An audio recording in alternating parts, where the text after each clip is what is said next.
Hello, it's 8 o'clock. This is the UK Tonight. Coming up, university tuition fees rise for the first time in 8 years. The government says that students in England will now be paying £9,535. That's from next year. The Education Secretary says she had to make this change to secure the future of higher education. Universities are responsible for managing their own finances and must act to remain sustainable.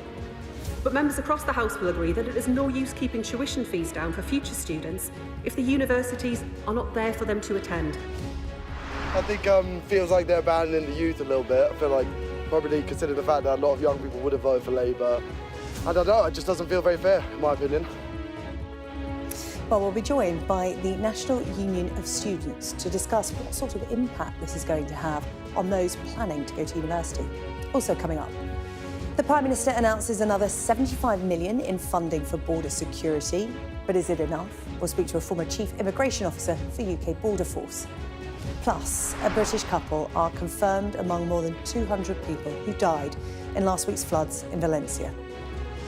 And why the government have been told they might miss their own target on the removal of unsafe cladding from buildings across the country. All that to come, and much more on the UK Tonight.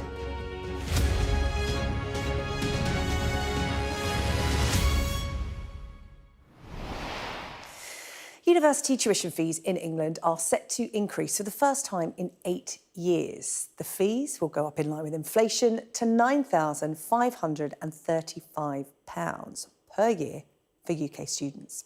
It comes after higher education providers warned of significant financial concerns after a fall in the number of international students. Well, the rise has been dubbed economically and morally wrong by the University and College Union. However, the Education Secretary says that the government is increasing fees to secure the future of higher education. Our political correspondent Rob Powell joins us now from Westminster. So, Rob, it was only around 5 years ago or so that Sir Keir Starmer was talking about abolishing tuition fees altogether. How did Labour reach this point today? I think they probably got here out of necessity, out of confronting reality and the dire financial situation that a lot of universities find themselves in. That doesn't mean there aren't awkward political questions for them as well. I think the blunt fact, though, is with university tuition fees frozen for 7 years during a period of high inflation, that tuition fee has been eroded in real terms. Universities facing the cost pressures that have gripped the country in the last few years especially. And then on top of that, one of the main ways that they brought in high levels of funding through international students, those numbers have been decreasing, in part because of rules brought forward by the last Conservative government to limit the dependents that can come in, rules that were also not objected to by Labour. So Labour were, if not behind them, certainly not stopping those migration rule changes. So I think there was a degree of inevitability about all of it, and it has been broadly welcomed by university bosses today. Of course, students and those representing students are more concerned that it may put off people deciding to go to university. What the answer from the government is towards that is that whilst, yes, the amount being paid for the next financial year, the next academic year, will go up in line with rising prices, actually the amount that you eventually pay back won't necessarily go up, because that is determined by the salary you get when those repayments start coming out of paychecks when you've graduated and when you've started working.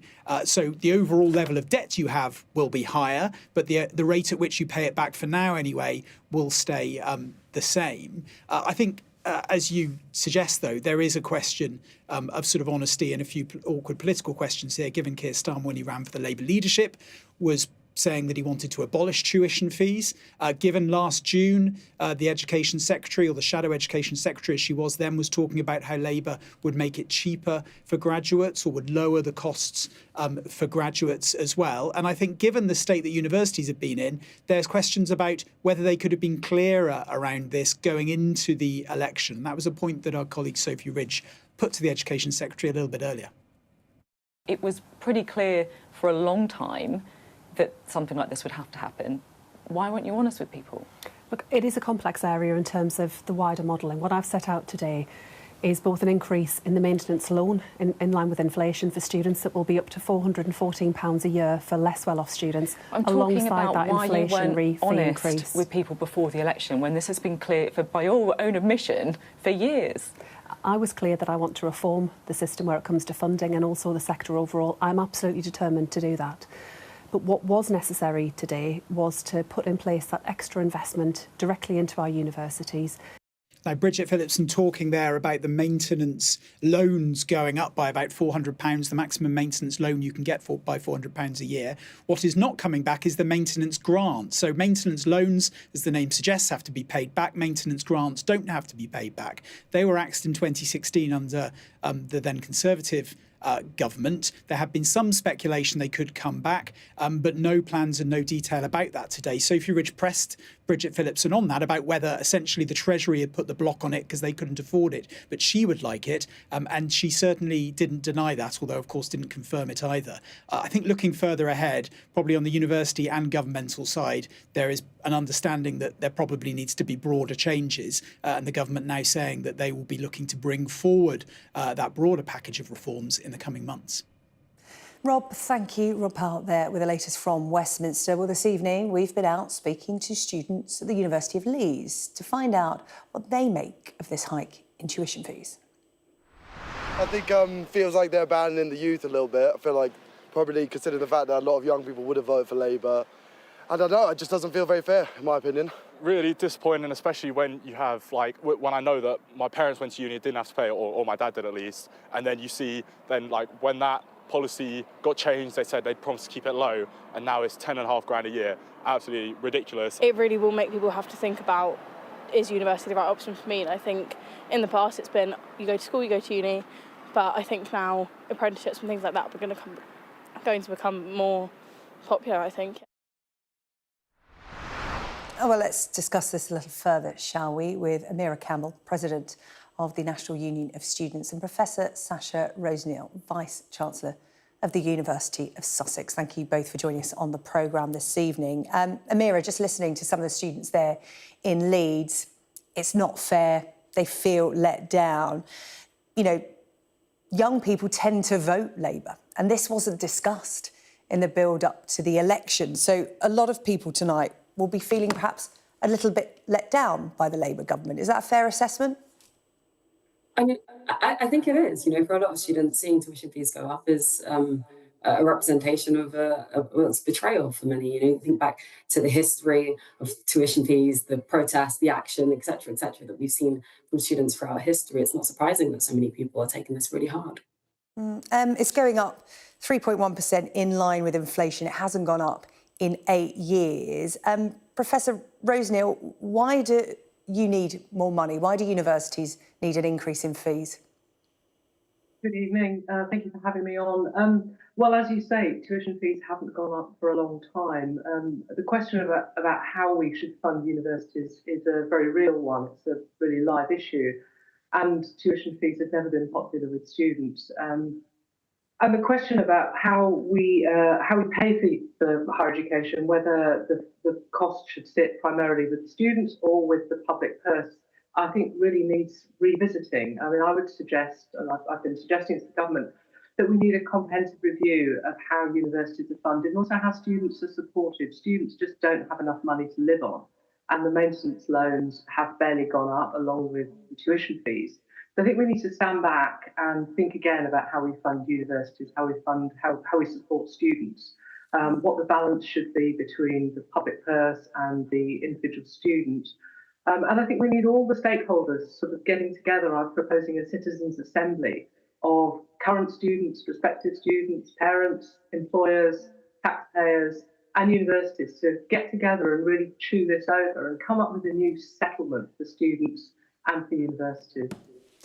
Amira, what do you think would be the fairest way to fund universities? Because, you know, speaking to many students today, they're saying, you know, future generations thinking about going to university may think again. This is actually strangling aspiration. It's going to affect students from the, you know, lowest income families the most, the poorest backgrounds, because they'll think, I just don't want to be saddled with this debt, because there does seem a certain irony that, you know, students who haven't got jobs, they're going to university to get the big jobs, are being saddled with so much debt. And I think that the reality is, like, we're asking students to pay, an extra £5 every single week to keep the lights on at universities. You know, at the core of this, what we really need is a review of that funding system. And I'm inclined to agree. When we're talking about the rise of student poverty, when we're talking about the casualisation of skilled staff at university, you know, the rise in the tuition fee today, right, is one of the many indicators that we've seen that something needs to change and that universities are really going through it if the OFS report didn't show that. And frankly, actually, I think for many, if we don't see proper action, then we're going to continue to still see universities go under. I mean, this is a plaster to a really, really big issue, to a gaping hole in the funding for universities, you know. And then you think about the maintenance piece, and I'm grateful to see a real change here today when it comes to maintenance, but we still need more. You know, you've got parents, household income of 25 grand, or if they're just over 25 grand, unable to access that high. That's been the case since 2007. You know, so when we're talking about inflationary rises, like, this needs to exist effectively and properly within the maintenance loan space, and we need to see the reintroduction of maintenance grants so that mothers can send their kids to university, so that kids can feel like young people can feel like they can go to university and truly access university without being saddled with debt, but also so that we don't see that cropped sort of middle working class family thinking that they just won't be able to subsidise their child's education. Yeah, that is a real problem, isn't it, Professor Rose Neal? How are universities going to counteract this? Because we're led to believe that when tuition fees came in, universities spent big improving the resources, you know, trying to give students value for money, trying to attract those international students in that would provide an income stream. Didn't quite go to plan because the income, as we've seen, didn't go up in line with inflation until today. So that money that universities planned on getting didn't actually arise. So how do students get value for money from universities? Because Amira there has described this as a sticking plaster. It's just going to keep your lights on. It's not going to improve their education.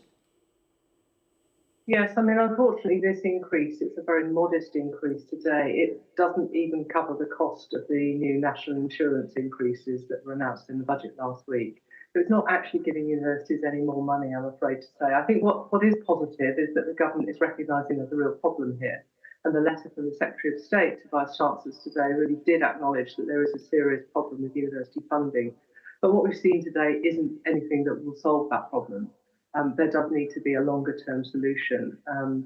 And we need to get back to the kind of levels of funding that we had when those tuition fees were first introduced, which did enable universities to start tackling the long-term backlog in maintenance and the improvement of our facilities that students expect. But because fees have now been frozen for so long, we are now once again incurring real backlogs in maintenance and enormous pressures on the improvements that we need to make, and the quality of students' education will be suffering because we are so strapped for cash. Amira, what would you say to students who are perhaps thinking of going to university? Because, you know, young people aren't just having to consider tuition fees, they're having to consider everything else that's going up. Rent, food, heating, transport. It costs a lot of money to go to university. And I know people will say, you don't pay all that debt off, you only start paying it off once you earn over a certain amount. And in fact, you probably won't even have to pay all of it off because of the time constraints. But, you know, it's so daunting on paper for people looking at going to universities. And I know those students at Leeds mentioned the other options that are being talked about now, apprenticeships and the like. What would you say to young people who are now looking at university a little differently now? I think for many young people, they want to go to university. They want to experience it, and it's a magical experience. It's an amazing experience. And, you know, I think there's a reality that we need to reckon with. I myself, while I was at university, had to work tireless hours alongside my study to keep afloat financially. And these are realities that we're reckoning with. You know, we talk about rent. There are things that our government could do to alleviate those challenges. I'm thinking abolishing guarantors, I'm thinking rent controls, I'm thinking all of these different things to make sure we don't see rent just go up with the rise in the maintenance loan. But there's, I think, a reality of the fact that university is still a worthwhile and incredible experience, and one that I really, really wouldn't want to see a situation where we don't see universities as a site for social mobility, where we don't see universities as an opportunity to enrich the local area and the communities that they exist within. When we forget that universities are the site for such wide global experiences and people and groups to come together and build real solutions that improve our society. You know, university is an amazing experience. I wouldn't ever want to deter students from going to university. And I guess what we're really asking for is, how do we create a system that actually supports people to be able to access university, you know? And I'd like to think that's something that we'd all agree on. Yeah, Professor Roseneal, you know, universities are places of learning, not just about your, you know, chosen subject, but also about life. But it is also a business now as well. And, you know, I was referring to the student experience. Only 36% of students in England think their course is good or very good value for money. There are warnings that 40% of universities in England have predicted a deficit this academic year. What do you want to happen? What are the changes you need to make this worthwhile for not just universities, but students as well? Well, I'd just like to say I really agree with what Amira was saying. University is a fantastic experience for most students, and it opens up students' horizons. They see the world differently after going to university. They make lifelong friends and networks, and they develop skills for life, not just skills for now, but capabilities that will see them through life and through changes of jobs and changes of career and new technology. So I don't want any student to be put off going to university, and universities do everything they can to support students from all sorts of backgrounds to come to study with us. What do we need? I mean, one thing the government could do that wouldn't cost it a penny is it could reverse the decision that was enacted in January this year to prevent international students bringing their families, and that led to a huge downturn in the number of international students coming to study in the UK. And this has particularly affected students from the global south and women who have to bring their kids with them whilst they're studying. And what that does is it's deprived UK universities of international students, but also depriving our home students of the experience of studying alongside those students from around the world. And it's putting a lot of our courses at risk because they're not viable without those international students. So the government could immediately reverse that decision, and it wouldn't cost a penny, but it would actually put universities on a much more sustainable footing, and it would improve the student experience and the choice available to all our home students. Professor Roseneal, Professor Sacha Roseneal, Vice-Chancellor and President of the University of Sussex, thank you for your time this evening, and Amira Campbell, National President of the NUS as well. Thank you so much.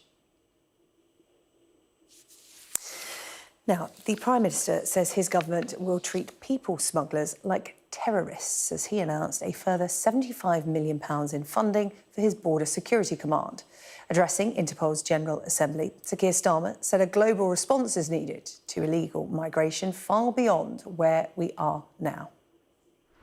Unless we bring all the powers we have to bear on this, in much the same way as we do for terrorism, then we will struggle to bring these criminals to justice. And that, in a sense, is my message here today. People smuggling should be viewed as a global security threat similar to terrorism. We've got to combine resources, share intelligence and tactics, and tackle the problem upstream, working together to shut down the smuggling routes. Well, we can now speak to Kevin Saunders, former Chief Immigration Officer for UK Border Force in Calais. Good to see you this evening. Sir Keir Starmer saying we need to do more than we're doing now. Well, we all knew that. What did you make of what he said today in terms of, was there anything new? No, basically, I don't think there was anything new. The Prime Minister has given Border Force an extra 75 million. Well, that's very nice. The question is, what are they going to do with it? What we need is more enforcement officers in the UK for a start, but I don't know whether that's what they'll spend the money on. But the big problem is that the Europeans are not illegal immigration is not a high vote winner in Europe. It's low down on the priorities. So the Europeans don't regard it as that much of an important issue, especially if the people are leaving Europe and coming to the UK. And the French, for a long time, have said it's all our fault because we're too generous with what we give migrants. Now, there are two views on that, and I won't go into that, but that's what the Europeans are saying. What we need, what the United Kingdom actually needs, is a big deterrent. And everybody's told the Prime Minister this. You need a big deterrent to stop the migrants. Forget about the gangs. If you stop the migrants wanting to come to the UK, the gangs won't exist. How do you think you do that then, Kevin? Because, you know, that's a question that, you know, the previous government was trying to tackle. Their big deterrent was flights to Rwanda. This government, I know Sir Keir Starmer and the Home Secretary today were talking about adverts on social media, saying, you know, to migrants from Vietnam and the like, if you come to the UK, it's not the land of milk and honey, you won't get what you think, you'll be sent straight back. Well, I think Vietnam is a particularly interesting one because we've been negotiating with the Vietnamese government for quite some time about returning migrants, and I don't think it's going to be a problem with Vietnam. They want to join in with us, and they see this as a way of doing it. Well, how do you deter other nationalities then? Because nothing seems to be deterring the migrants. The numbers are only going one way, and that is up. They're going up because, well, let's face it, they're going to be warm this winter. Pensioners won't be, and I know that is a very funny way of putting it, but it's true. They are going to be warm because they're going to be in heated hotels. They're not going to be on the in the rough in Calais. Sorry. No.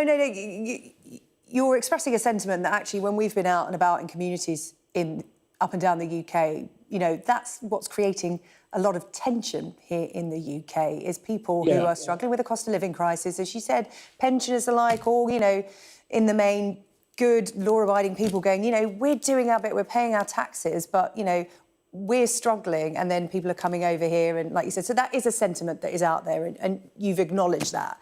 But the big thing is, what is the deterrent then? Because, you know, the government is saying, if you come here, we'll send you back. We'll send you straight back to France. France aren't playing ball as much as we'd like. And also, it's quite difficult just to get people back to either their country of origin or back across the channel to France. You can say it, but it's not actually that easy to do, is it? Because you couldn't get people on flights to Rwanda. No, you've hit the nail on the head here. Now, in your handbag, you've got something called a passport, which if you want to travel abroad, you have to show, and it proves your nationality and your identity. And that's fine. The migrants coming across the channel throw their documents away. So when they arrive in Dover, they'll call themselves John Smith, or the equivalent of John Smith, and they'll give you a date of birth of the 1st of January, probably of the year they were born. Now, once their asylum claim is heard and it's refused, you would like to be able to remove them. So you go to the country that they've come from and say, please may I have a passport for this person so we can return them to you. They check the data that we have given, their name is John Smith and their date of birth is such and such, and they say we have nobody by that name, that date of birth. Therefore, they are not one of our nationals. Kevin, it is a complicated problem, isn't it? We haven't even got onto this. We haven't even got onto the subject of whether, you know, those people coming across the channel, when they throw away all their documentation, are they being trafficked? Are they economic migrants? Are they genuine asylum seekers? And that is the problem that then arrives here, because, you know, we want to be sympathetic to those in need, but so many people feel that, you know, there are people coming here that shouldn't be.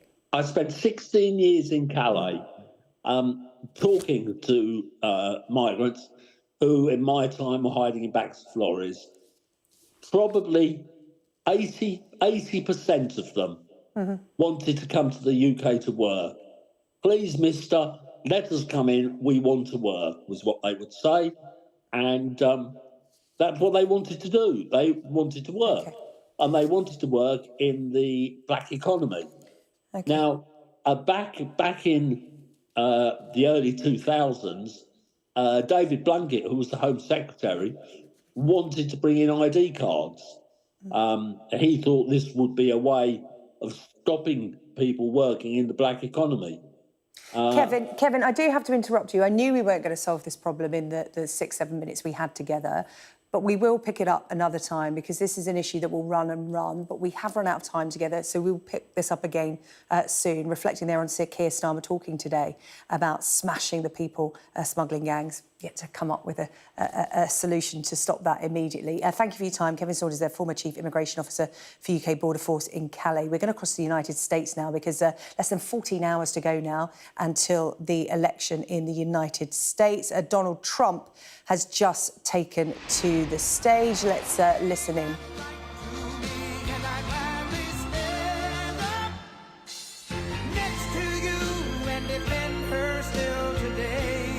Just while we wait for Donald Trump to speak, I'll bring you some breaking news because there's just music playing. He's not actually taking to the podium just yet. I just want to bring you this from the UK Health Security Agency. It all happens at once, doesn't it?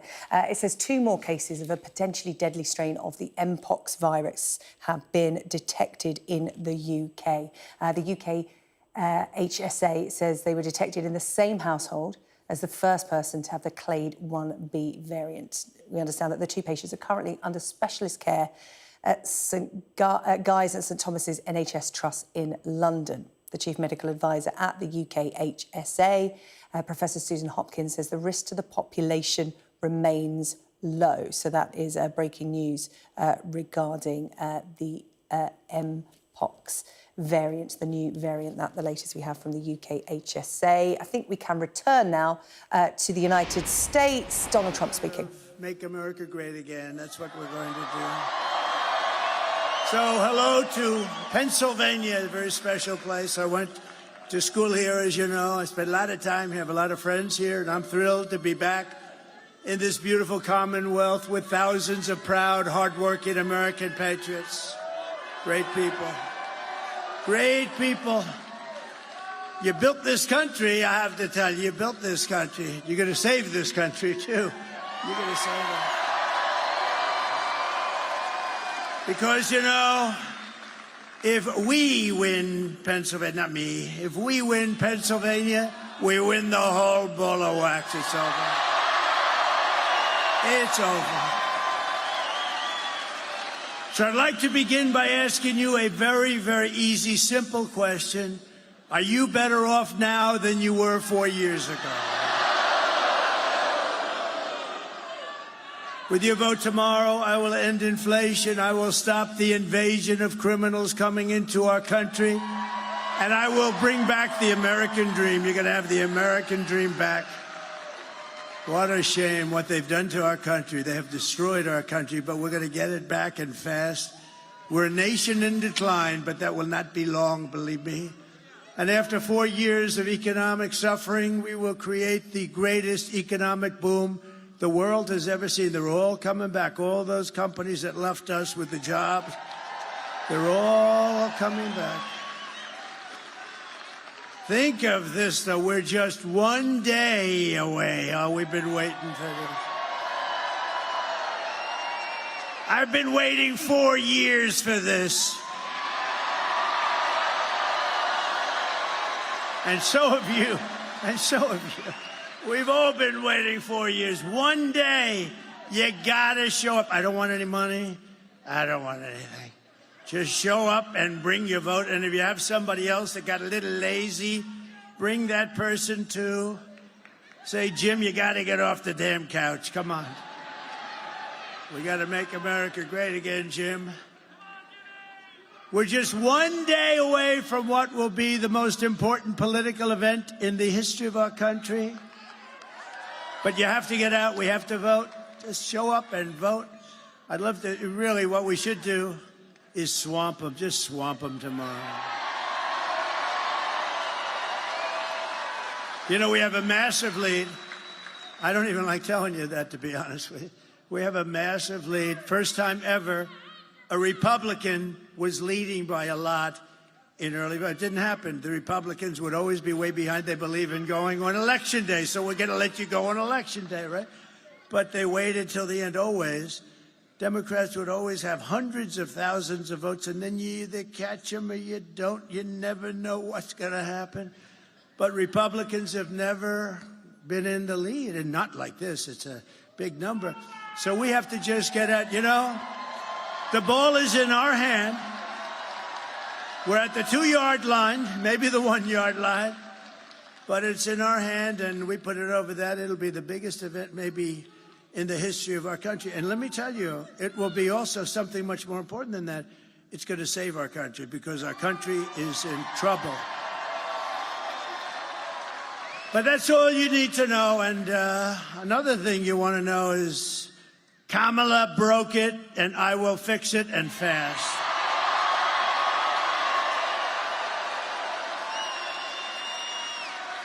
America will be bigger, better, bolder, richer, safer, and stronger than ever before.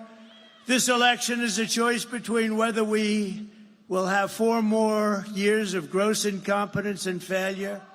That's what it was, 4 years of gross. Nothing good happened. What good happened? They cheated in their numbers. You saw last week they cheated on all their economic. We're in like a depression territory. I'll give you a little advance notice, 12,000 jobs. When did you hear that? That's like for Walmart. That's not for us. That's not for a country. It's 250, 300, 400, 100. 12,000. We lost hundreds of thousands of manufacturing jobs over the last month. Think of that. It's going to be that, or whether we will begin the 4 greatest years in the history of our country. We're going to make these unbelievable years, and we're starting from a negative. You know, we're starting from like about 15 yards off the field. We're not starting at the 20. We're starting from 15 yards off the field. And speaking of football, maybe we can get the NFL to drop that ridiculous kickoff sit. What the hell are they doing? What is that? I watched the game the other day. I said, what the hell happened? They just kicked off and nobody moved. Oh, well, that's up to them. This will be the golden age of America. Tomorrow, it's a beautiful term, isn't it? I was saying before, I was just proofing and reading and studying and all that stuff, and what a beautiful term, the golden age. We're going to be in the golden age. Won't take long.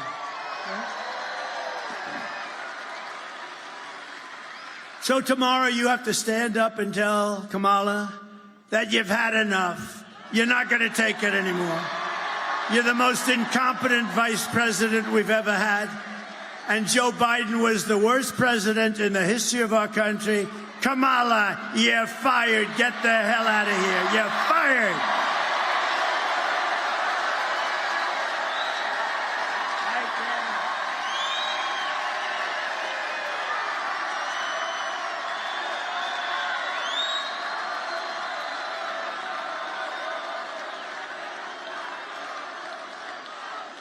This is a hell of a nice place.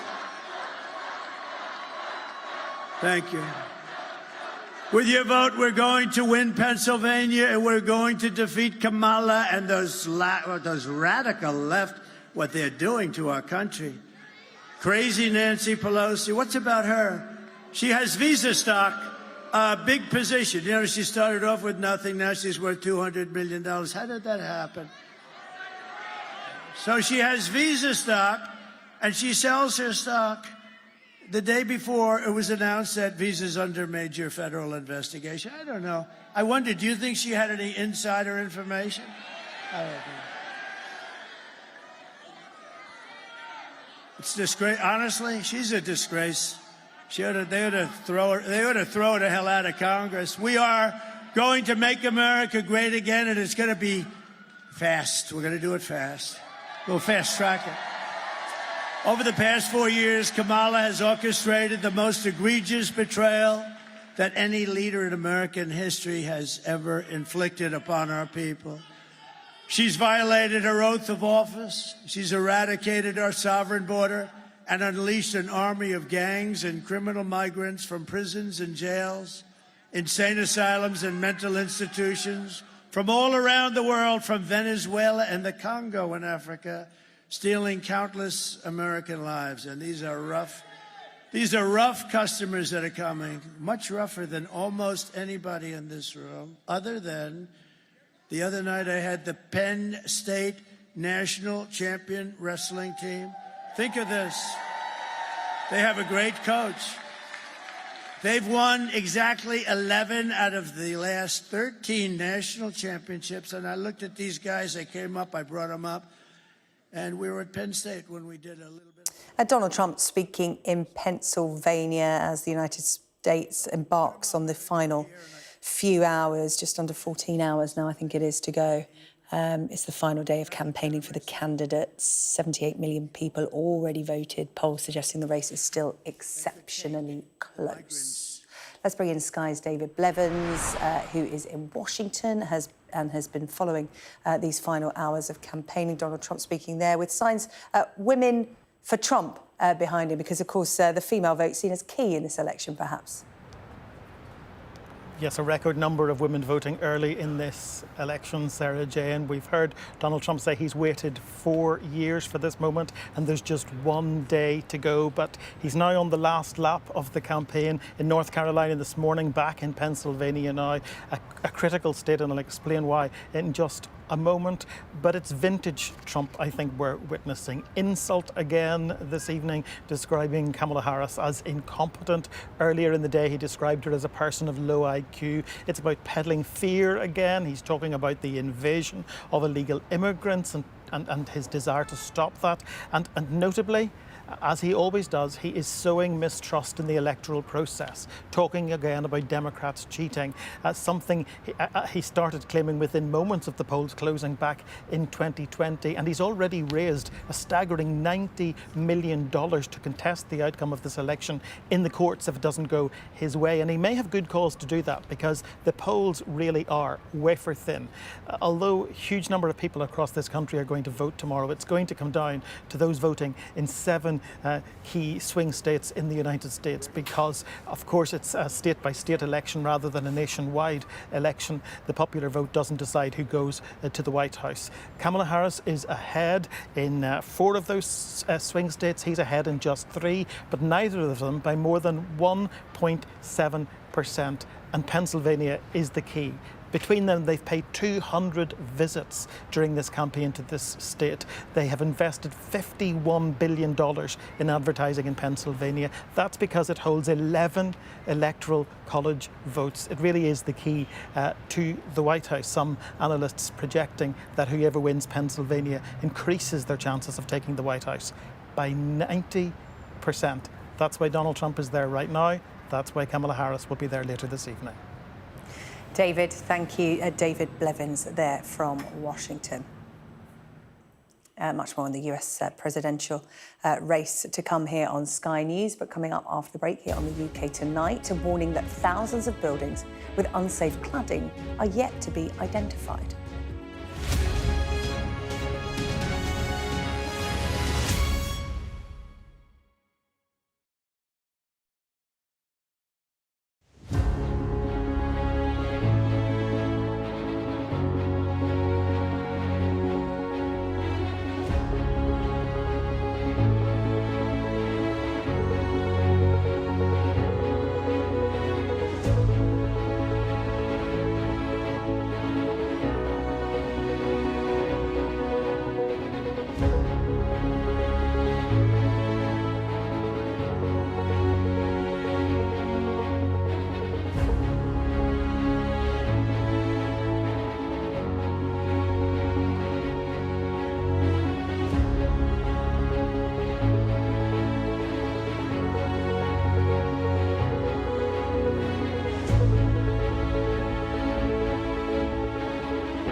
British couple have been confirmed as among those who lost their lives during the flooding in Spain last week.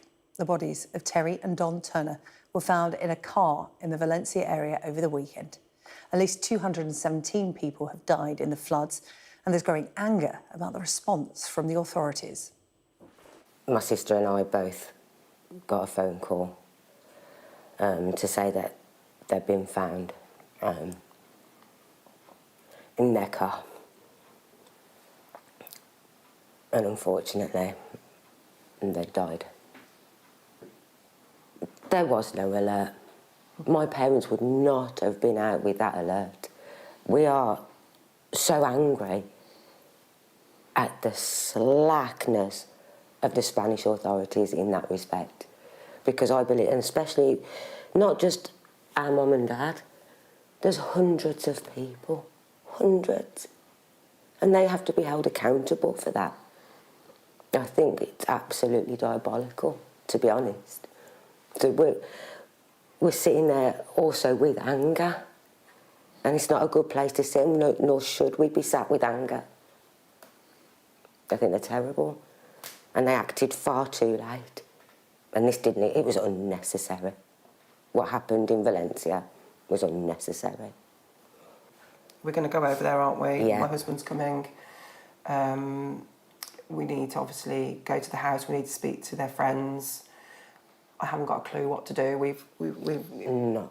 You know, we are going to need some help and advice, which the British consulate, I'm sure, will support us with that. They've been fantastic, haven't they? Yeah. So Yeah. we've been lucky. We just want to go get mum and dad, don't we? Yeah. The government's spending watchdog has warned that thousands of buildings are still covered in dangerous cladding and may never be identified.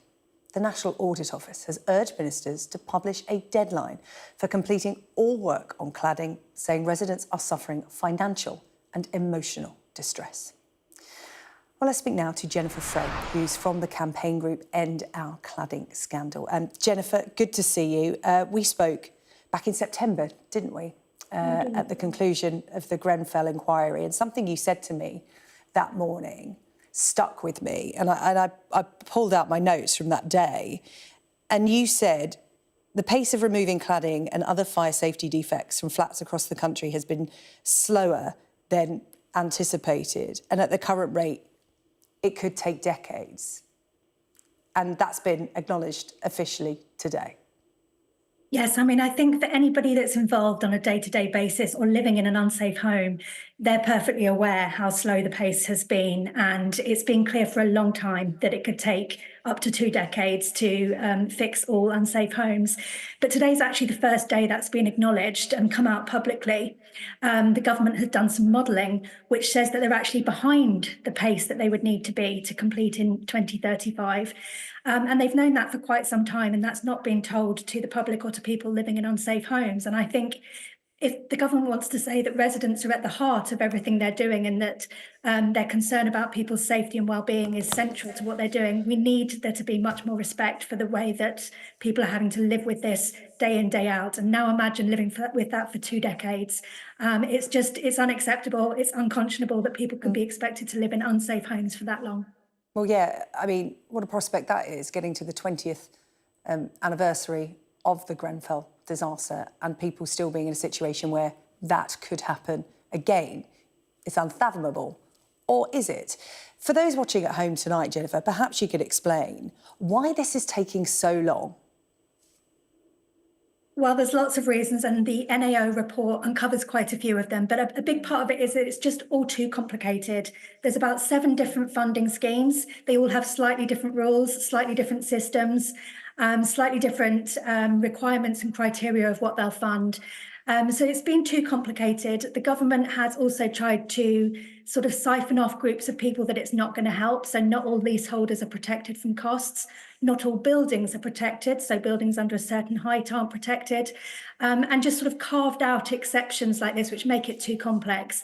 And they've also, while they've tried to bring in the last few years, some input from developers and tried to bring in some funding from developers, but the report today pointed out that what that's done is it's opened up this whole sort of gamut of arguments, and sort of we've got one by one every building is having these arguments over liability. So that's actually slowed down the pace. And what we need, and what the report's pointed out, is we need some government intervention to actually play that role in dispute resolution.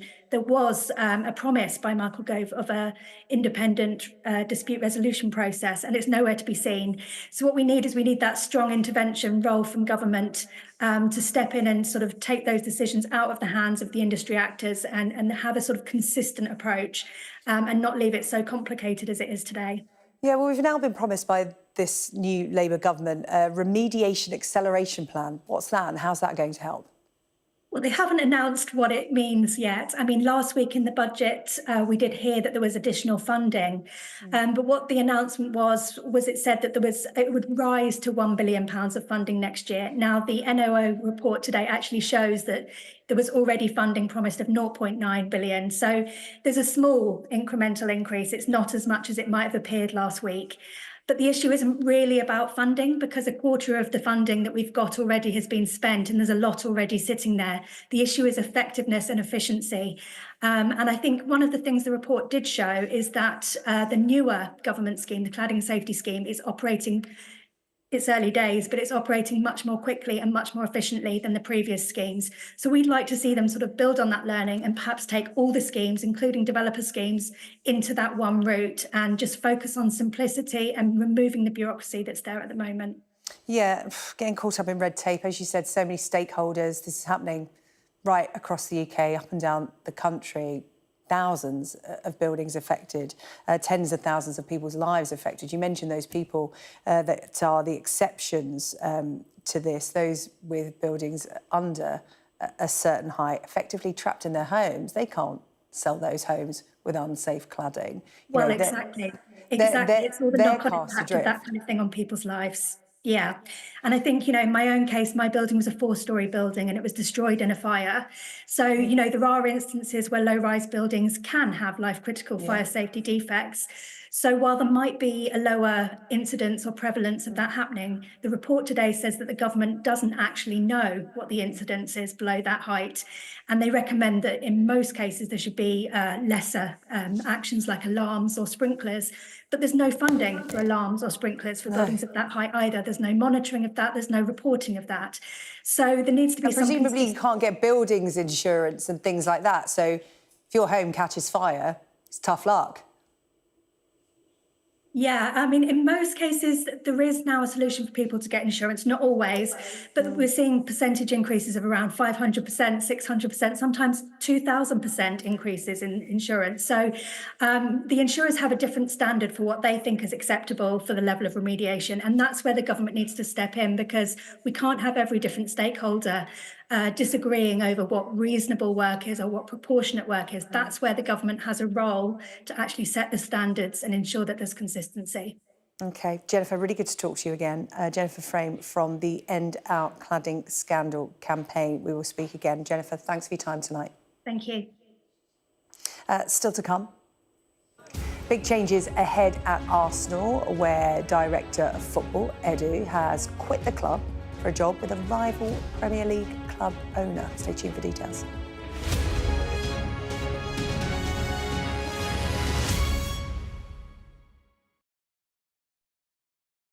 Are you ready to make your voices heard? As America votes, Win, win, win, win.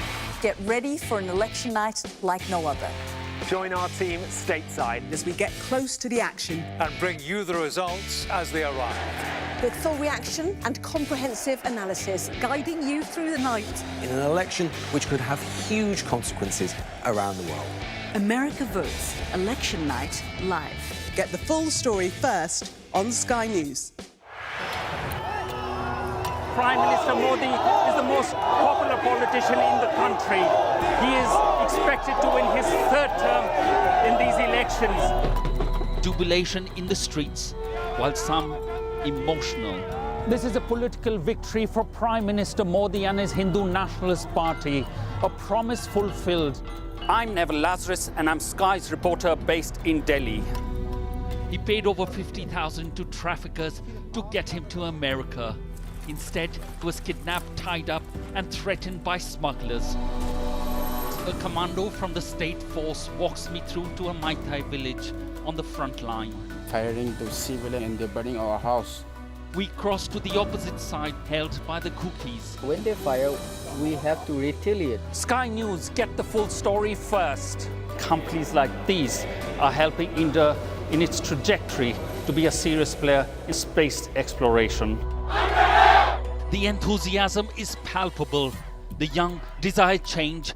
These elections are a pivotal moment for the country's economic and political history. The concern here is that the public healthcare system is inadequate. In a prayer, she's asking God to help understand what happened. I cannot carry on. God, help me. He says his world has crashed. Like him, there are scores of families searching for their loved ones. Too often have families endured such tragedies for the negligence not only by the administration, but also by spiritual people in this country. Free wherever you get your news. Even though it has few seats in Parliament, Kashmir is symbolic and very significant. It's often been called a nuclear flashpoint. What a treat. Nick Powell is here with the sport, the lesser spotted Nick Powell. You never come to see me anymore. Here I am. Well, thank you for gracing me with your presence. It's good to see you. And you're here for a big story, big changes at Arsenal. What's going on? Give us the lowdown. I mean, it's a figure that's kind of in the background, as people like sporting directors tend to be. But on the left there, Edu, the sporting director at Arsenal with Mikel Arteta, who signed a new contract, and Edu would have been the guy leading negotiations and talks with Arteta. They're very close. But Edu is moving on, and this isn't official yet, but he is going to join the football group run by Evangelos Marinakis, who is the owner of Nottingham Forest. Don't have details of that. We don't have a timescale for that. But it does mean that Arsenal are looking for a new sporting director. They've come out with a statement, all the usual stuff, thanking him for the part he's played in their renewed football strategy. And he says hard decision to make, but up for a new challenge. OK, so he's made this hard decision. What is the significance of it? Not just for the club, but like football in general. Well, what are we looking at here? For the club, first of all, remains to be seen, but it's not ideal for them in terms of the timing. As I say, it's only a few months after Arteta signed his new contract. The club are wobbling a bit by their standards. They're 7 points behind Liverpool, who are the Premier League leaders. Arsenal have known, I think, for a few weeks about this, so it's not a massive shock. They'll have an idea of who they want to bring in. But it's also a bit of a sign that going off to this Nottingham Forest group, owned by Evangelos Marinakis, who also owns... The group also has Olympiacos in Greece and a Portuguese club as well, and another one on the way, possibly. And maybe that's a sign of the way the world is going. Manchester City are part of now a very big, ever-expanding group, including teams in the US and Spain. And, of course, Jurgen Klopp has just come out of his period of almost retirement to join the RB group. We've got RB Leipzig and Salzburg and others as well. We have got some other football tonight, some of it going on right now. This Sky News Sports Bulletin is brought to you by Vitality.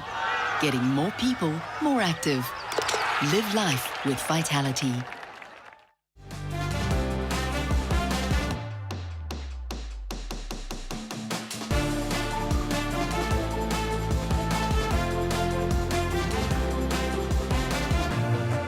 How do you feel about yourself as a black woman competing in the sport? Do you feel like anything has changed, improved, gone worse? Having athletes like you, I think it's really empowering and really inspiring.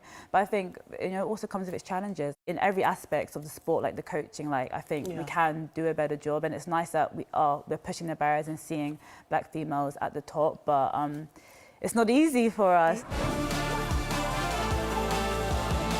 Just getting us into these spaces, I feel like is really important, like having our voices heard and having our needs met and people kind of understanding it on all levels. I think my narrative is different depending on who I talk to. It is important that we understand that our narratives, sometimes it's what we think of ourselves and also it's what other people think of us. And sometimes they're not the same thing. They're not the same thing, so we all have to be kind of cognizant of those messages and images that we put out. This Sky News Sports Bulletin is brought to you by Vitality. Time for a little look at the weather before we go. It's going to be generally mild, rather cloudy and dry this week, turning quite warm in the sunnier parts, but you can expect a light drizzle of rain in some places. North-western coastal areas look most likely to see some rain this evening, and there'll be further drizzle in places overnight, mainly over eastern coasts and hills. It'll be mostly dry otherwise. Largely cloudy skies will keep it mild for most, but it will turn chilly where the cloud breaks for any length of time, with mist and fog developing. The southeast looking most at risk of that. There'll be some fog on the hills as well. Tomorrow, much like recent days, with many places rather grey and murky. That's all from the UK tonight. Up next, it is The World with Anna Botting, live from Washington. The UK Tonight will return on Thursday after a certain US election. See you then.